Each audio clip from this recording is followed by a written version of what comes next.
matin, le retour de Nicolas Rafale. Bonjour Nicolas. Eh bien oui, bonjour à toutes et à tous. Voilà, nous y sommes, 20 janvier, Blue Monday, jour le plus déprimant de l'année. Derrière chaque bonne nouvelle, pour un otage libéré et un député LFI remis, hop, derrière une tuile, l'investiture aux États-Unis du promoteur immobilier Tollard. Il va vraiment être investi alors ? C'était pas une blague. Non. D'accord. Blue Monday démocrate surtout. Pour le camp adverse, évidemment, c'est un temps idéal, surtout pour une moumoute républicaine. Pas trop de vent, ça joue à l'intérieur. Donald Trump, le quintal alerte et superbe. Dans quelques heures, s'avancera dans une démarche aussi gracieuse qu'un danseur étoile. Ça tombe bien, il y en a 51 sur le drapeau américain, bientôt 54 avec le Panama, le Canada et le Groenland. S'il pouvait annexer la France avec Musk, Zuckerberg et Bezos, ça épongerait la dette. Politique fiction, me direz-vous, retour à l'investiture. Dans quelques heures, le nouveau locataire de la Maison Blanche, plus habitué à être propriétaire que locataire, s'avancera la mèche aussi laquée qu'un canard dans un restaurant chinois du 13e arrondissement parisien. Il tirera la tronche pour montrer que c'est le plus heureux des hommes. On peut pas faire confiance aux gens qui ont la courtoisie de sourire tout le temps, ça fait pas sérieux. Vous, par exemple, Ilana, vous vous marrez tout le temps, je ne vous vois pas diriger la première puissance mondiale, I beg your pardon.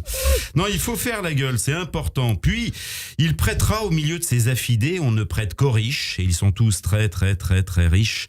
Au premier rang, la Silicon Valley, pour faire plaisir à Mélania, qui est pas Silicon qu'on croit. Il prêtera serment après avoir répandu au sol sa semence salivaire, tout en levant la main droite et en disant « je le jure ». Enfin, lui, il dira « I swear ». « I swear, je jure de conserver cette élégance naturelle qui me sied tant.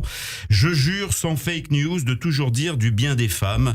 Je jure de vouloir toujours rester en dehors des accords de Paris, maintenant que Los Angeles, la démocrate, est rasée de la carte. Je jure de tout faire pour emmerder l'Europe à donf. Je jure de continuer d'assouvir ma passion de la brocante, chiner un jour le Groenland, un autre le Canada, chiner juste pour faire la nique à la Chine. Je jure d'aller bouffer dans un Tex-Mex avec des chicanos une fois par semaine. Empanadas, tacos, tequila, barrez-vous de là, viva Zapata. À côté de lui, à la droite de Dieu, donc de lui-même, Mélania, impeccable comme toujours, droite et interminable.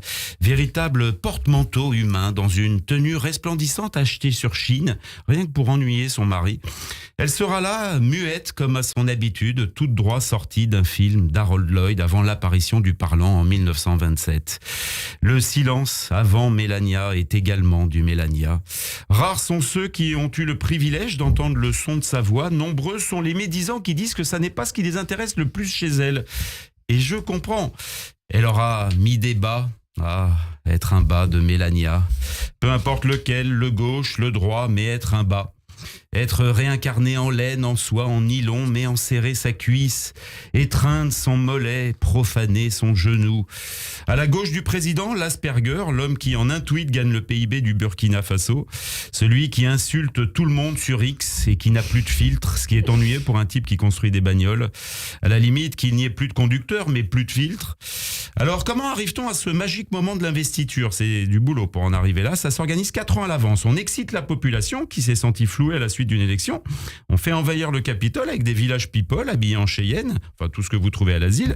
On fait du bal-trap sur des représentants de la police, de la justice, un sénateur du Congrès, ça compte double. On fait 5 morts, bref, on installe une ambiance, quoi. On est dans l'événementiel. On s'est monté une petite troupe de province. Et hop, après avoir échappé on ne sait comment aux mains de la justice, 4 ans après, investi. De la prison à la moquette épaisse de l'investiture, le fossé est mince. Le tout est de dire « je jure ». Ah bah il a juré, c'est bon.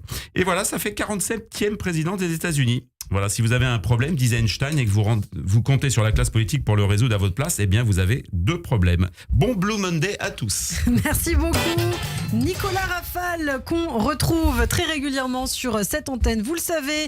Et dans quelques instants, vous pouvez d'ailleurs nous regarder sur notre chaîne YouTube, l'invité de Christophe Barbier, Marc Ferrati, ministre de l'Industrie et de l'Énergie.